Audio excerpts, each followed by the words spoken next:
Hi guys, welcome back to the undergrads. It was in the month of August 2020 when we first came up with a video on the national education policy, and then subsequently in the year 2020 and mid 2021 we have tried analyzing various other social, political and legal issues that were prevalent in the country. Now when we look back, it has been a year since we have started, and hence in this month, that is August 2021, we have tried coming up with a new theme where either of us, that is I or Kshitij, would come and talk to you guys on this channel at short intervals of time and for a short span of time. Now, when I say short span of time, all I mean is that the videos would be individual in nature and would cover short and contemporary legal topics that are prevalent. And hence, the time period of the video would range somewhere between 6 to 10 minutes as compared to 25 to 30 minutes as our normal usual discussions are. Now, the topic for today's video is the recent CLAT fiasco that has taken place, and it would be conducted by Kshitij. I really hope that you like the video, you subscribe the channel, and you please share your opinions in the comment section below. Thank you. Hi guys, my name is Kshitij and today on behalf of the undergrads, I am here to discuss the CLAT fiasco.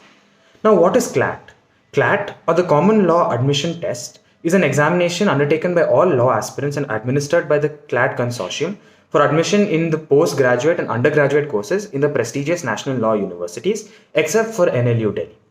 Now, when I say fiasco, I assure you that I'm not here to discuss how late the exams were held, how late the results came, that is at 2 in the morning, or how difficult the exam was. Rather, I am here to discuss a particular allegation that has created debate and spur in social media and in courts, that is the Kerala High Court, with respect to the CLAT consortium being a money-making organization rather than simply being a test administering authority. Now, why is this allegation out there? To understand the same, we need to know that CLAT is one of the most expensive examinations an Indian can undertake, costing 3,500 rupees for SC, STs or the below poverty line people, ironically the below poverty line people, or 4,000 rupees for the general and OBC categories. Now, this puts CLAT on par with many foreign examinations such as the IEL, TS or GRE, which we know that only people who can afford foreign education undertake. Now, when we say 3,500 and 4,000 rupees for an entrance exam, when we compare this to the other contemporaries of competitive exams such as JEE for engineering, we see that JEE costs only 650 rupees per attempt, whereas CLAT costs 4,000 rupees per attempt. This basically shows how inaccessible CLAT is for the general people, making the first entrance exam for many people their economic disability. So if you are economically disabled, automatically writing CLAT becomes a very difficult part. So only if you can pay the 4,000 rupees can you write CLAT. So that comes about. Now, to understand why it is so expensive and why this particular issue is present, let's say in the contemporary situation, we need to understand that the CLAT examination is administered by the CLAT consortium, whereas the other examinations such as JEE, NEET are conducted by the National Testing Agency or the NTA, which is completely run by the government. And the CLAT consortium, albeit the national law universities, is a private organization of its own. So when we see the NTA has a motive to only administer these exams and not make a profit. Whereas the CLAT administration may or may not have that particular profit, but they have the freedom to set their prices, not to the social condition or whatever. So they are free to set whatever price they want. Whereas the NTA has a motive of keeping all examinations accessible to everybody.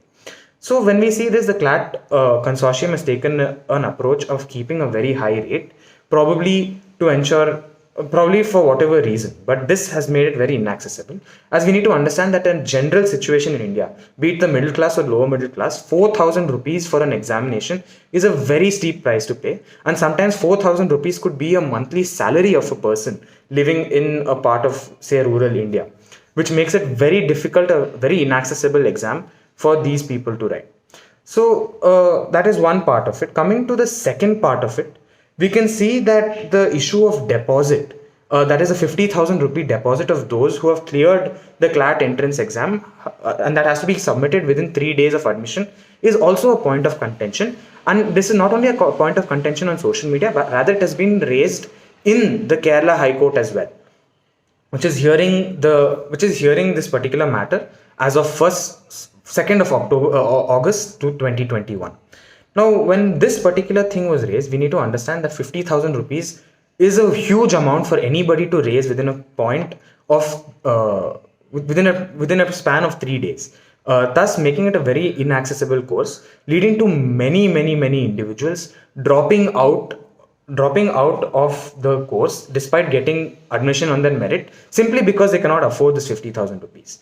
Now, this has a lot of has overbearing impacts on the national law universities as well, because those who have the merit to actually enter these national law universities are often left out, and this just boils down to money and the affordability of these courses. Albeit that this 50,000 rupees is later adjusted in the fee of this law school, arranging that money is a very difficult task, and the law schools lose talent when it comes to addressing the same. Another contention raised on social media was the discussion of the 4,000 rupee fee being one part and the rupees 1,000 for objecting wrong questions in the CLAT consortium. Me personally, being a person who wrote CLAT in 2019, I understand that there might be inadvertent errors, or there might be errors in questions within the question booklet which may have an overbearing impact on the students as well.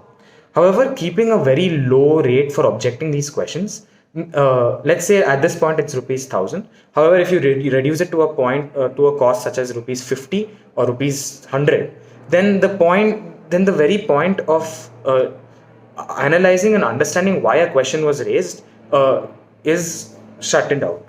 Why? Because if you keep such a low price, everybody would want to raise objections on every question on the paper, leading to very frivolous answers or very frivolous objections being raised in this particular sense. However, when you keep it at a high price, say rupees 500 or rupees 1,000, people think twice before they raise an objection.